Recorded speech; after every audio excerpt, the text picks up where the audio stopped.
Assalamualaikum Bang Ihsanuddin Nursi. Waalaikumsalam warahmatullahi wabarakatuh. Masya Allah, Bang, ini Ya, banyak perkembangan di akhir-akhir cerita ya. Baik dari segi hukum yang Bang Ihsanuddin Nursi tekuni juga, dan juga ketatanegaraan yang bikin garuk-garuk kepala sekarang ini. Baru ada statement ini dari Nasdem kalau tidak salah, kalau mau bikin konstitusi itu ya berunding bareng-bareng. Apakah ini sebuah clue baru ke depan, atau juga cerita tentang konstitusi yang mencabut tap-tap MPR dari mulai urusan Bung Karno, Soeharto, juga urusan Gus Dur. Ini juga menjadi garuk-garuk kepala kita. Ini perubahan sejarah akan terjadi dalam buku-buku sejarah. Dan perkembangan Timur Tengah, mungkin Bang Ihsanuddin Nursi bisa menyoroti global ekonomi akankah berubah di tengah Indonesia yang terjebak. Orang bilang apa tuh dimaksud perangkap negara berpendapatan menengah. Kenapa itu menjadi sebuah isu yang terus-menerus? Dengan IQ dan pendapatan gini yang semakin besar, si kaya makin kaya, si miskin makin miskin. Apa yang akan terjadi dalam kabinet 40 atau 50 menteri ke depan yang APBN-nya itu minus tapi menterinya tambah banyak ini? Mungkin itu diantara perkembangan yang ada. Juga peran menteri luar negeri kita ini yang belum habis tapi sudah malang melintang di lembaga dunia di Amerika sana. Akankah menjadi sebuah cerita khusus buat negeri ini? Tafadhol Bang Ihsanuddin Nursi. hmm. Uh, Bismillahirrahmanirrahim. Rabbana zidni ilman warzuqna fahman. Yang menarik memang perkembangan bagaimana Nasrullah berhasil dihajar oleh mereka sehingga meninggal. Itu hal yang menarik karena mereka ingin menunjukkan bahwa serangan-serangan mereka efektif, peperangan-peperangan mereka efektif, dan siapa saja yang melawan mereka pasti mereka hantam. Perang kali ini perang yang menunjukkan bahwa siapapun yang melawan Barat akan mereka hajar. Artinya siapa yang melawan Amerika dan Inggris dalam konstruksi seperti ini, pesan kepada dunianya adalah mereka akan hajar. Nah, di situ terbukti bahwa musuh-musuh potensial Amerika yang mereka nyatakan pada 2004 dan 2008 itu betul-betul dalam posisi berhadapan dengan Amerika dan sekutunya.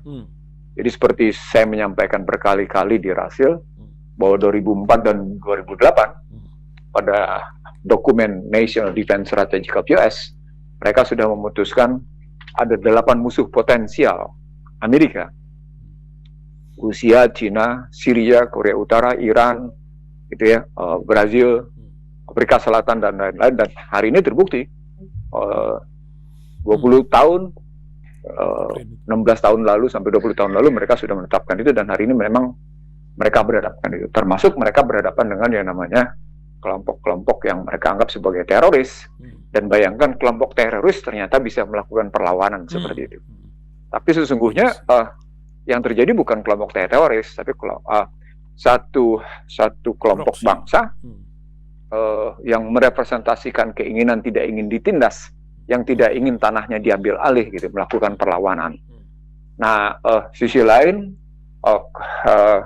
para pejuang ini mendapat dukungan baik secara diam-diam maupun secara terbuka dari 8 musuh potensial Amerika itu, gitu.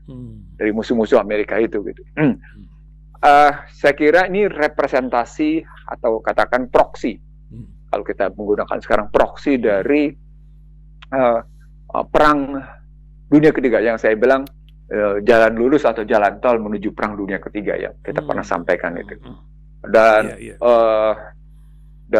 itu berarti karena ini dimulai dari cerita war on terror pada 2001 dan berlanjut kemudian menyerang Irak, dan berlanjut kemudian pada pernyataan 8 musuh potensial bangkit melakukan perlawanan, berlanjut lagi kemudian pada kekalahan perang dagang. Jadi kalau dilihat dari runtunan peristiwanya, penutup abad 20 dan awal abad 21 sesungguhnya ada dua dimensi. Dimensi pertama, mereka berhasil dalam tanda petik, tampil sebagai adidaya tunggal global, karena mereka berhasil meneror dunia dengan war on terrornya. Tapi hanya beberapa tahun kemudian mereka dikalahkan melalui perang dagang. Dan itu mereka hingga sekarang berjalan. Artinya, saya ingin mengatakan, tesis yang pernah kita sebut, perang untuk damai, damai untuk perang gitu ya. Lalu perang untuk ekonomi, ekonomi untuk perang. Artinya damai untuk ekonomi tapi tidak tercapai, itu terbukti selama satu generasi ini. Terbukti selama satu generasi ini bahwa sesungguhnya itu slogan-slogan saja bahwa damai untuk ekonomi disebabkan tesa perang untuk damai, damai untuk perang, perang untuk ekonomi, ekonomi untuk perang, dan ketika perangnya kita coret-coretin berarti damai untuk ekonomi, itu tidak pernah terjadi. Apa poinnya? Poinnya mereka ingin menghegemoni, mereka ingin mendominasi, baik menghegemoni ekonomi, baik dengan format damai maupun dengan format perang. Jadi tesis ulangnya adalah mereka ingin menghegemoni dunia melalui ekonomi, baik dengan cara perang maupun dengan cara damai. Nah, kenapa mesti ekonomi? Kan gitu pertanyaannya. Karena sesungguhnya materialisme. Kenapa mesti materialisme? Karena memang perlawanan terhadap Tuhan. Gitu kalau diterusin lebih lanjut. Logikanya begitu. Runtunan berpikirnya gitu. Nah, itulah yang terjadi sekarang itu yang terjadi sekarang. Yang kita saksikan bagaimana Hizbullah, bagaimana Mikati bicara akan mengirim pasukan, bagaimana Amerika dengan terbuka mengirim pasukan gitu ya, didukung oleh Inggris gitu. Dan sementara Putin juga menyatakan oke, kami juga siap katanya. Iran juga menyatakan secara diam-diam oke, kami juga siap gitu. Jadi Korea Utara apalagi gitu dengan sikapnya kondisi. Sementara Cina tarik ulur karena Cina sadar ada problematik besar pada dirinya disebabkan oleh pertimbangan ekonomi, karena kalau terjadi perang, pertumbuhan ekonomi yang sedang mereka nikmati gitu ya, hasil dari pergumulan ekonomi itu akan terganggu, dan itu akan mengganggu jumlah penduduk mereka. Itu makanya India bersikap beda gitu. Nah, baik India maupun Cina yang sebagai negara yang jumlah penduduknya banyak, itu lebih memilih dan kancah pertarungan nilai tukar aja. Itu makanya mereka ribut di BRICS. Mereka ribut di mata uang BRICS, dan ribut di mata uang di BRICS mereka itu pun masih dalam posisi sesungguhnya tidak solid karena India diiming-imingi gitu. India diiming-imingi oleh Barat untuk udah jangan ke sana deh, sini ikut aja gitu. gitu. Artinya sesungguhnya bangsa-bangsa, artinya kita dalam situasi hidup sekarang sedang dipertontonkan oleh satu situasi bahwa lebih dominan menuju peperangan daripada menuju perdamaian. Nah, ini yang mempengaruhi perekonomian di dunia dimanapun. Itu. Jadi kalau kita ambil dalam konstruksi apa yang saya sebut sebagai hybrid war yang sama sekali tidak dibahas di panggung di dunia di Indonesia, kan kalau Ihsan Talib perhatikan, hampir tidak ada satu media di Indonesia yang membahas tentang hybrid war. Tidak ada satu media di Indonesia kecuali Rasil yang membahas tentang akumulatif war, perang yang terakumulasi. Kenapa? Karena mereka hanya melihat secara parsial, sementara Rasil seringkali melihat itu secara menyeluruh utuh, walaupun kemudian kajian berikutnya secara parsial, dipotong-potong gitu. Tapi nggak apa-apa. Kita tetap masuk dalam kancah bagaimana Al-Quran mengajarkan sudut pandang makro, tapi saat yang sama Al-Quran juga mengajarkan sudut pandang mikro gitu. Jadi kita bisa memecah-mecah, memilah-milah, memilih-milih bagaimana kacamata pandangan hybrid war masuk ke dalam partial war gitu. Itu karenanya masuk ke dalam perang ekonomi mau tidak mau. Itulah jadi berbagai perangkap terjadi di dunia, lebih membumi dengan Indonesia. Nah, kalau masuk ke dalam posisi perang ekonomi, Indonesia punya sikap ganda. Di satu sisi menyatakan tidak mau dinaikkan kelas dari kelas menengah gitu ya, karena fasilitas Amerika dicabut. Ingat nggak ketika Trump mencabut macam-macam, Indonesia menolak gitu. Tapi sisi lain ingin keluar dari jebakan Jadi kelas menengah gitu. Ini jadi ambigu ya. Ambigu dia. Nah, Hmm. ini pola laku double standar yang tidak layak. Kenapa Pak pola laku itu tidak layak? Karena pada hakikatnya mereka juga sadar bahwa menurunnya kelas menengah, rendahnya purchasing manager index gitu ya. Makin kayanya si kaya dan makin miskinnya si miskin gitu ya. Makin dan tidak efisiennya pembangunan infrastruktur serta kacaunya pendidikan sesungguhnya memang mempersulit Indonesia meningkatkan produktivitas. Jadi yang disebut dengan keluar dari jebakan kelas menengah, middle income trap gitu ya. Sebenarnya problemnya problem di produktivitas. Pendidikan dan juga lain-lain. Problem produktivitas. Nah, problem produktivitas itu berarti problem di hampir semua lini. Hampir semua lini kehidupan. Karena yang disebut dengan produktivitas adalah sebuah satu kehidupan yang menghasilkan sesuatu punya nilai lebih gitu. Itu produktif dia. Tidak kemudian konsumtif. Sementara Indonesia dalam kerangka berpikirnya itu diajarkan konsumtif, tidak berproduksi. Jadi ada kesalahan fikir teman-teman ini yang ingin keluar dari. Nah ini serius loh. Saya ngomong serius banget ini. Konsumtif dipajekin terus lagi, panah tambah lagi. Gitu. Konsumtif dipajekin terus, tapi dipaksa untuk keluar dari middle income trap. Ini kan pola pikir yang kacau kan? Pola pikir kacau gitu. Ya. Padahal yang disebut dengan keluar dari jebakan pendapatan kelas menengah, itu kata kuncinya cuma satu, meningkatkan produktivitas. Bagaimana Anda meningkatkan produktivitas kalau Anda import modal, kalau Anda import pangan, kalau Anda import energi, kalau Anda import teknologi, gitu kan. Lalu berikutnya juga Anda import pendidikan. Kan kacau kan? Semuanya serba import. Katanya nanti di Papua ada 2 juta hektar lahan baru. Petaninya entah berapa juta orang tuh, tapi nampaknya akan mengulangi peristiwa di Kalimantan gitu, Bang. Alkisah ini. Oke, kalau soal 2 juta hektar itu sudah saya dengar dari era SBY sebenarnya. Kalimantan itu muncul di era Joko Widodo, tapi kalau 2 juta hektar di Merauke itu di Papua itu, ya, udah saya dengar, sudah saya dengar dari SBY dan saya sudah tahu beberapa konglomerat sudah bikin kapling-kapling, sudah memiliki tanah berapa ratus ribu hektar gitu. Ada yang main duluan soal gula, ada yang main duluan soal ini, soal itu sudah mereka lakukan gitu. Dan sudah mereka duluan investasi soal tanah di sana gitu. Nah, kalau apakah itu berhasil atau tidak? Nah, ini yang saya sebut beberapa waktu lalu di Rasil, kita perlu melakukan penelitian lebih lanjut tentang bagaimana kualitas tanah, bagaimana kualitas pengairan. Kan yang disebut dengan pertanian itu bicaranya tentang lahan, pengairan, bibit, benih, pupuk. Lalu kemudian soal petani yang punya pendapatan cukup bagus di situ. Artinya jika pendekatannya pakai teknologi yang seperti dilakukan oleh para konglomerat terhadap industri pertanian, ya berarti mereka memang akhirnya masalahnya soal pangan. Ini kan yang sesungguhnya dilihat ya pada Amerika, pada Israel, pada Thailand, dan terakhir pada Singapura. Singapura itu bikin lahan perikanan secara vertikal. Jadi dia bikin 8 lantai untuk aquaculture. Jadi walaupun dia nggak punya lahan tapi dibangun 8 lantai. Dan dia berhasil menyediakan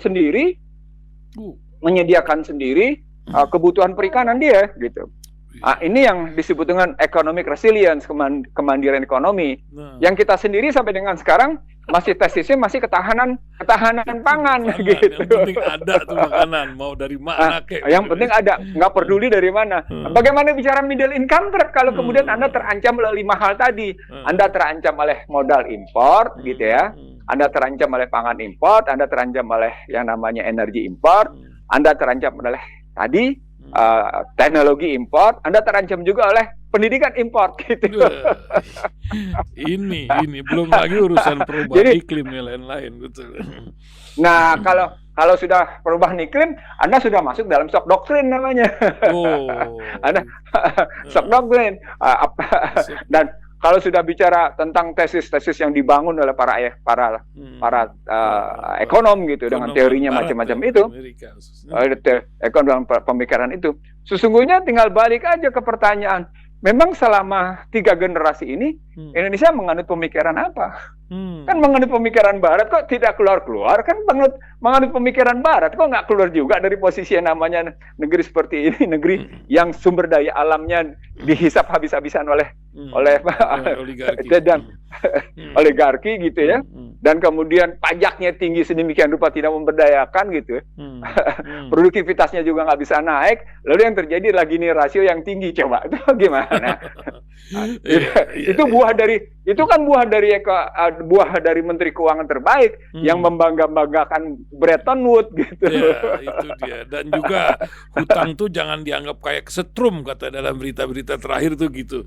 Ya namanya hutang ya pinjolnya aja udah luar biasa, dan ini menjadi sebuah budaya yang diberikan contoh. Tapi mereka masih saya ngambil contoh lagi. Iya Bang, silakan Bang. Saya ngambil contoh lagi. Hari ini isu beredar, subsidi pada Pertalite dicabut. Iya betul. Ya, seolah-olah turun harga, betul. Iya, jadi subsidi pada Pertalite dicabut dan belum subsidi itu yang subsidi yang subsidi yang tidak non subsidi diturunkan. Mungkin yang subsidi nanti nggak diberitakan itu Bang. Saya nggak tahu, tapi yang pasti keputusannya memang per hari ini dicabut subsidi Pertalite. Per hari ini dicabut subsidi Pertalite dan subsidi itu diarahkan ke BLT katanya. Supaya dirasakan langsung oleh masyarakat subsidi itu gitu. Ini yang pernah saya ributin di awal kekuasaan SBY. Bahwa yang namanya bantuan langsung tunai itu atau cash transfer fund adalah perintah Bank Dunia kepada Indonesia agar betul-betul melepas harga energi menurut harga pasar. Itu diperjanjikan dalam perjanjian dalam loan agreement antara pemerintah Indonesia dengan Bank Dunia waktu itu. Lalu ketika Joko Widodo melepas beberapa harga minyak, harga BBM menurut harga pasar, saya mengeluarkan tulisan per 19 November 2014 sebagai Shame on you Joko Widodo. Dan diambil keputusan sekarang, ini tanpa beban di akhir jabatan supaya tidak menjadi beban pemerintah berikutnya gitu. Apa gimana, Bang? Yang saya mau bilang, ini pemerintahan Prabowo bukan apa-apa sudah mengikuti jejak cara-cara berpikir sebelum. Maaf kalau saya tertawa terbahak-bahak karena kok ada jejak-jejak yang tidak proporsional diikuti gitu loh. Ada jejak-jejak proporsional. Saya bukannya tidak setuju misalnya bicara tentang bagaimana subsidi itu, tapi mari kita lakukan kajian secara baik. Katanya kita mau bicara pasal 33 secara benar, tapi kita tetap melepas namanya harga energi ke pasar. Ini kan artinya ada kesalahan struktural. Padahal kita mau bicara tentang mengatasi income trap dengan pendekatan juga struktural. Kalau pendekatan struktural kan berarti, Masya Allah, ini orang itu yang disebut dengan bagaimana kita bicara di rasio secara struktural menyeluruh, tapi orang bicaranya di negeri ini secara parsial, sehingga akhirnya tidak menyelesaikan akar masalah. Itu yang bisa kita lihat dari situasi sekarang gitu, melihatnya. Dan karena itu nggak usah heran kalau saya menyebut jangan-jangan Kabinet Joko Widodo akan tetap terperangkap pada model-model cara lain, apalagi terlihat pada konstruksi defisit anggaran sebesar 616 triliun gitu ya. Dengan posisi itu tetap menginginkan hutang sebesar 755 triliun dan soal hutang ini kan setrum katanya, kelelep gitu. Nah, artinya sesungguhnya perekonomian di era Prabowo di rentang 2025 gitu ya, itu belum keluar dari pola-pola mainstream gitu, sederhananya. Belum keluar dari pola-pola arus utama pemikiran ekonomi. Dan itu tanda-tanda bahwa langkah-langkah berikutnya belum menjamin akan melakukan perbaikan ekonomi. Itu berarti hutang sebesar 8.338,74 triliun belum tentu teratasi gitu.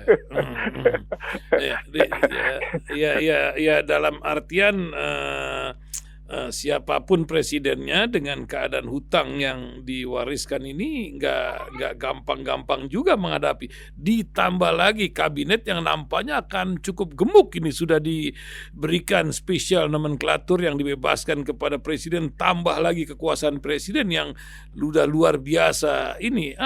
Apakah kode-kode seperti kemarin itu ada pertemuan yang dihadapi dengan kekerasan, ini akan menjadi suasana ke depan walaupun ditentang oleh beberapa orang? Ada apa di balik kebijakan ini? Karena bukan satu ya, ada di Lampung, ada di Monas, ada di Kemang juga. Apa yang terjadi, Bang Isyadin Nursi? Yang terjadi adalah, pertama, kita seperti biasa cara pandang kita cara pandang sistem dulu. Cara pandang sistem kita adalah ini produk liberal. Ini produk liberal. Sementara orang Amerika sendiri menyatakan liberation is mental disorder. Orang Amerika sendiri ngomongnya gitu. Inilah, jadi kalau bicara sistemnya ini adalah ya begitu. Jadi jangan bicara tentram damai, jangan gaduh. Kalau Anda sendiri yang menggagas tentang liberalnya perekonomian, liberalnya politik. Jadi jangan, itu para pemimpin jangan ngoceh sembarangan deh gitu. Karena Anda yang menyebarluaskan, Anda yang membangun regulasinya, Anda yang mempertontonkan tentang liberalisasi di sektor perekonomian, di sektor politik, di sektor sosial, sampai akhirnya kondom Anda jual bebas gitu kan. Jadi kan itu ceritanya jadinya gitu. Nah, sekarang kalau kita ambil dari konstruksi kekerasan, kan itu bukti bahwa setiap orang punya kebebasan untuk melakukan apa yang dia kehendaki. Di tengah yang namanya hukum itu diperjualbelikan. Hukum itu tajam ke pihak-pihak berlawanan, gitu ya. Tajam ke pihak bertentangan, tajam ke bawah, tumpul ke atas. Apalagi kemudian, gitu ya, lapangan pekerjaan tidak tersedia dengan baik bagi mereka-mereka yang memang tidak punya skill cukup, gitu. Kan para preman itu, para preman itu kan pada akhirnya tidak punya kerjaan. Kerjaan mereka cuma jadi seperti itu. Coba kalau mereka diberikan pekerjaan, punya jaminan pekerjaan, punya jaminan penghasilan, mereka juga belum tentu mau. Artinya ada kesalahan sistem. Jadi artinya, sekali lagi, selain pemerintah sendiri yang menerapkan liberalisasi di berbagai sektor, pemerintah sendiri tidak menjalankan pasal 27 ayat 2. Tiap-tiap warga negara berhak atas pekerjaan dan penghidupan yang layak.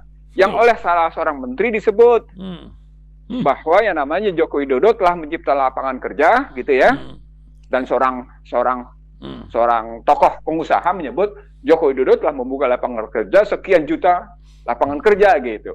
Padahal yang terjadi adalah peningkatan pengangguran dan tingkat Gini rasio gitu. Berapa pengangguran yang real sebenarnya kita sekarang, Bang Isyadin Nursi? Saya berkali-kali menyebut. Jadi dalam diskusi mengantisipasi industri tekstil ambruk yang kemudian tidak disahuti dengan baik oleh pemerintah Indonesia gitu ya. Ini bulan November dan bulan Maret nih kami diskusinya nih. Jadi bukan sekarang. Bulan November dan bulan Maret saya kan kebetulan salah satu pembina di Ikatan Ahli Tenaga Tekstil seluruh Indonesia gitu. Jadi kami mendiskusikan tentang bagaimana mengantisipasi pengangguran di sektor industri tekstil dan produk tekstil gitu. Jadi namanya tekstil dan produk tekstil gitu. Nah, kembalinya akhirnya ke kebijakan pemerintah. Sepanjang kebijakan pemerintahnya lemah dalam persoalan impor, lemah dalam keberpihakan kepada industri tekstil, ya itu jadi begitu gitu. Contoh sederhananya kalau Anda pergi ke mal-mal di satu mall tertentu atau di mall lain gitu ya. Itu kalau Anda lihat satu gerainya, isinya produk Bangladesh, produk India, produk Vietnam. Hampir-hampir kita sulit menemukan produk Indonesia. itu bukti bahwa sesungguhnya pengangguran itu begitu. Nah, kalau ditanya tadi bagaimana pengangguran sesungguhnya itu?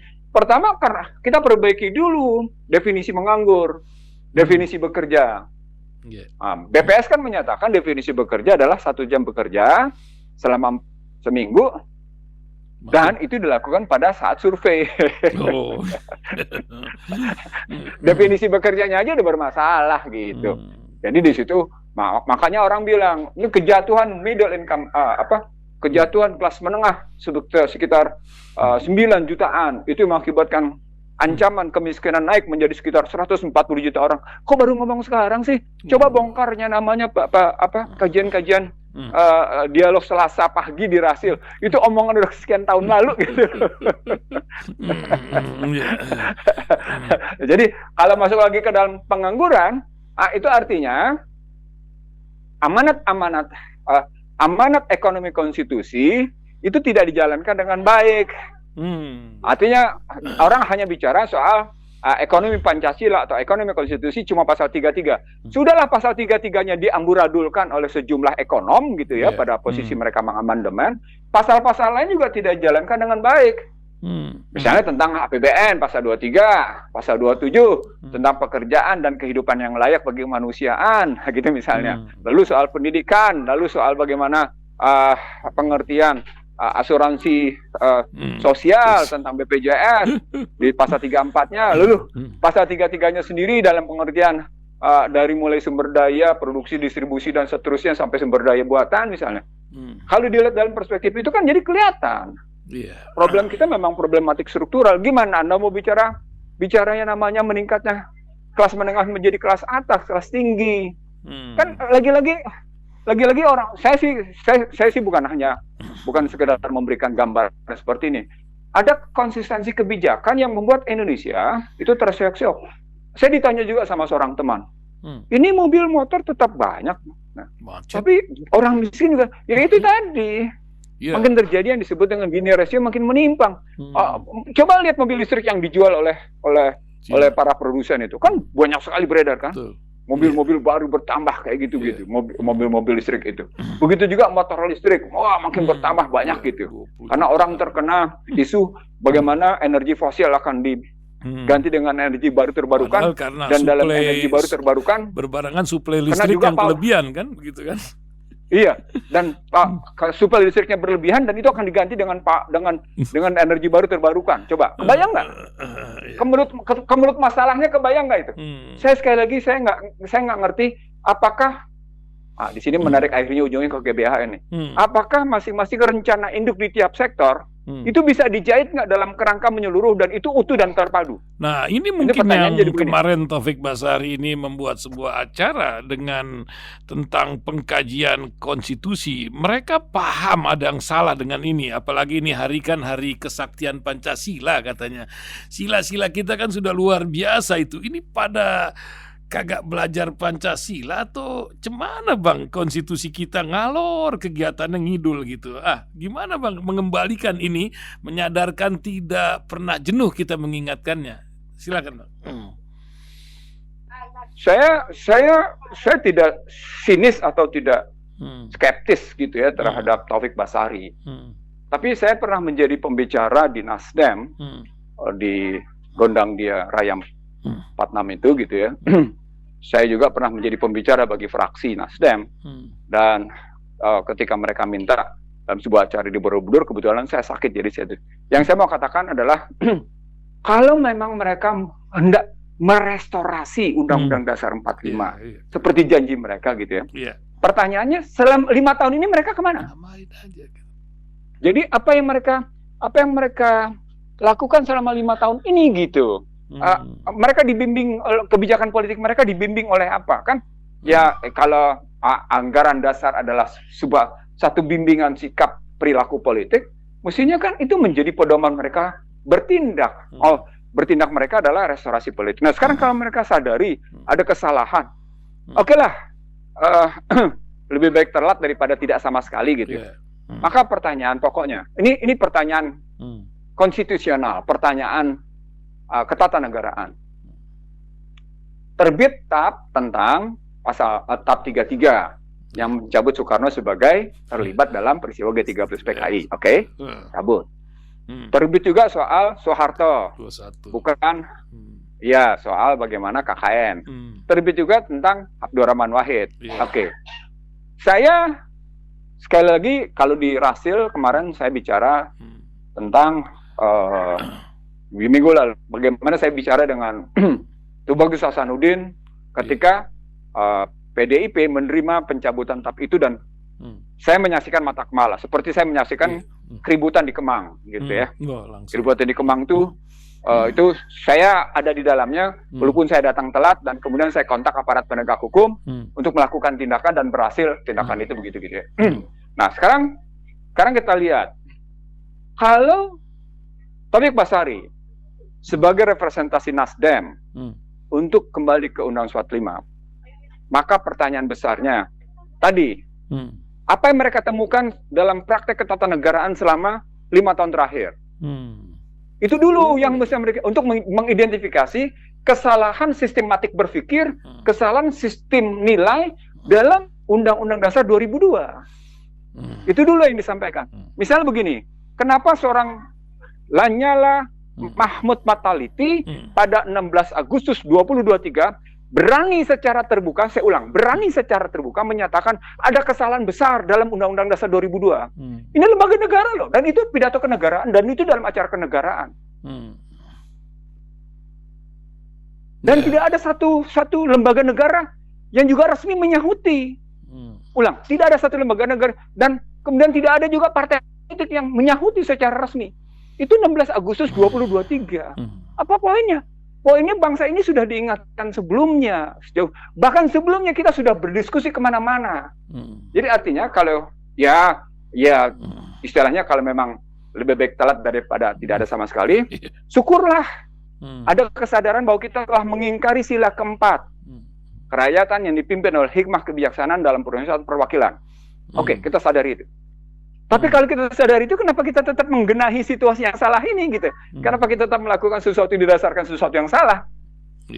Nah, itu berarti muncul lagi masalah.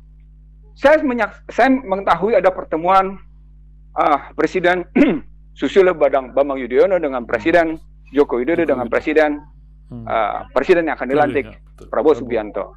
Hasilnya adalah saya mendapat kesimpulan bahwa pelantikan presiden sejak 2004 sampai dengan 2009 tanpa alas hukum yang kuat. Ulang pertanyaan, Pak. Oh, sungguh ini sungguh kejadian. Ya, namanya pelantikan presiden sejak 2004 sampai dengan 2009 tanpa alas hukum atau tanpa produk hukum yang kokoh.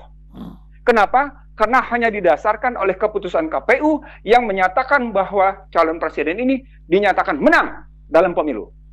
Tapi tidak ada keputusan produk hukumnya apa yang menyatakan bahwa dia presiden. DPR keluar kepres. DPR yang hari ini dilantik kan ada kepresnya. Oh iya.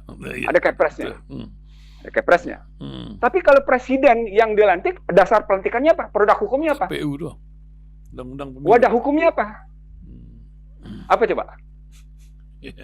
Keluarlah gagasan Susilo Bambang Yudhoyono kalau saya tahu. Udah kita bikin TAP. Kita bikin TAP untuk menyatakan bahwa presiden yang akan dilantik nanti pada 20 Oktober 2024 adalah didasarkan pada TAP MPR. Dengan anggota yang sementara baru. Soal maaf ini persoalan mendasar dan agak panjang. Maafkan saya Ki Hasan Thalib karena ini bagian dari kita untuk mengoreksi cara-cara berpikir yang salah dan mereka menyadari salah tapi mereka tidak mau minta maaf. Bahwa mereka adalah kontributor kesalahan atas ketatanegaraan di negeri ini. Oke, kita terusin sekarang. Soal TAP 33, TAP Soeharto dan TAP Gus Dur memang ada dalam aturan tambahan pasal 1 bahwa MPR mengeluarkan TAP terakhir pada 2003 untuk mengkaji tentang sejumlah TAP. Nah, maka keluarlah TAP-TAP yang mereka nyatakan tidak lagi berlaku dan selesai telah berlaku dan lain-lain. Ada 3 kategori.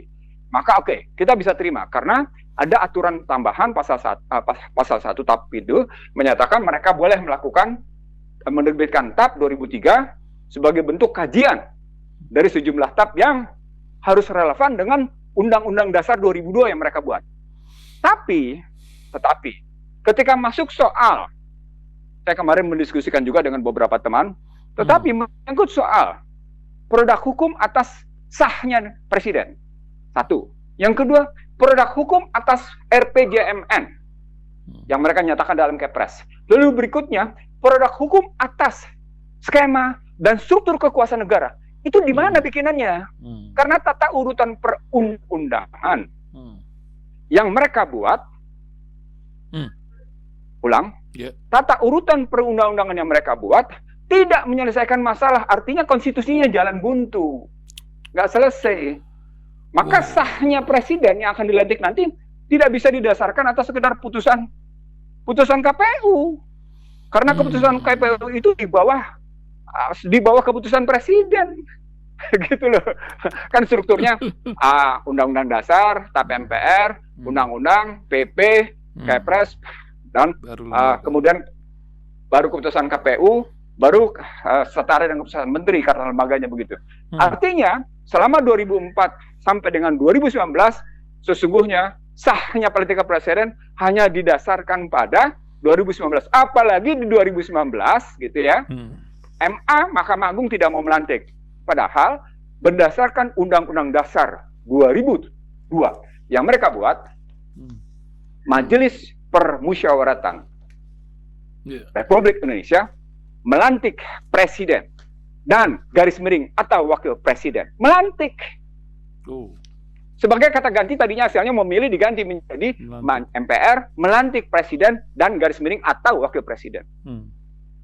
Kalau dia harus melantik presiden dan wakil presiden berdasarkan pasal 3 ayat 2 Undang-Undang Dasar 2002, maka pertanyaannya, apakah MPR itu masih punya hak menerbitkan TAP? Itu pertanyaannya. MPR-nya nggak punya hak menerbitkan, tidak punya otoritas lagi berdasarkan posisi MPR yang sudah dilucuti dari lembaga tertinggi menjadi lembaga tinggi. Masa sebagai sesama lembaga tinggi dia menerbitkan surat keputusan? Nggak bisa. apalagi menganutnya sistem presidensil, di mana presiden adalah segala-galanya. Masa lembaga yang lebih tinggi secara politik gitu ya, dalam presidensil itu dikeluarkan produk hukumnya oleh lembaga. Ini kenapa ya suaranya? Ini diganggu nih suara kita nih. Suaranya Bang, di sini jelas Bang, masih jelas Bang. Lanjut, 4 menit lagi Bang. Oke. Poinnya adalah kalau lembaga yang lebih rendah nggak bisa mengeluarkan produk hukum untuk menetapkan yang lebih tinggi, gitu. Tentu ada jalan keluarnya, karena setiap problem pasti ada jalan keluarnya. Ada nggak jalan keluarnya? Ada pasti. Tinggal dilihat apakah mereka itu bisa melihat dengan jernih apa enggak jalan keluarnya kayak apa. Itulah yang bisa kita lihat bahwa ternyata cara berpikir kaum reformis saja dalam konstitusi terbukti selain luar biasa. Selain tanpa naskah akademik juga nampak di situ inkonsisten. Ini saya berhenti karena saya merasa ada yang ganggu nih. Ya, putus. Ya enggak apa-apa lah, kita juga didengar sama jin kok Bang. Nggak, karena pembicaraan terakhir ini kita terasa diganggu banyak nih betul. Terasa diganggu. Baik. Jadi poinnya adalah ternyata kaum reformis itu memproduksi ketatanegaraan saja secara inkonsisten, salah dan menerbitkan jalan buntu. Nah, hasilnya seperti sekarang. Kehidupan kita kayak gini. Nah, pertanyaan berikutnya, apakah pemerintahan mendatang mau menyelesaikan masalah? Nah, saya tidak tahu. Saya belum tahu, saya belum mendengar. Yang pasti, Prabowo Subianto adalah mantan Danjen Kopassus, mantan Pangkostrat, yang kemudian punya anggaran dasar, ingin menegakkan Undang-Undang Dasar 45 secara murni dan konsekuen, dan kemudian menyatakan ingin melaksanakan ucapan itu dengan kata-kata, lalu dia ingin mati dalam kebenaran dan ingin mati dalam membela rakyat dan rakyat miskin. Mari kita buktikan, mari kita tunggu, mari kita tunggu bagaimana kalimat-kalimat itu direalisasikan dalam kebijakan-kebijakannya. Amin. Apalagi kalau kita menggunakan metode-metode yang ditambah lagi dengan problem-problem fufu fafa. Itu makin seru ceritanya. Saya kira begitu, Ahsan Talib. Terima kasih banyak. Mudah-mudahan ini bermanfaat. Amin. Ini terasa betul dialog kali ini diganggu dari luar, nggak karu-karuan. Ada intervensi besar ini saya rasa wawancara hari ini. Subhanaka wa bihamdika asyhadu an la ilaha illa anta astaghfiruka wa atubu ilaik. Wabillahi taufiq wal hidayah. Assalamualaikum warahmatullahi wabarakatuh. Waalaikumsalam warahmatullahi wabarakatuh. Terima kasih Bang Ihsanuddin Nursi.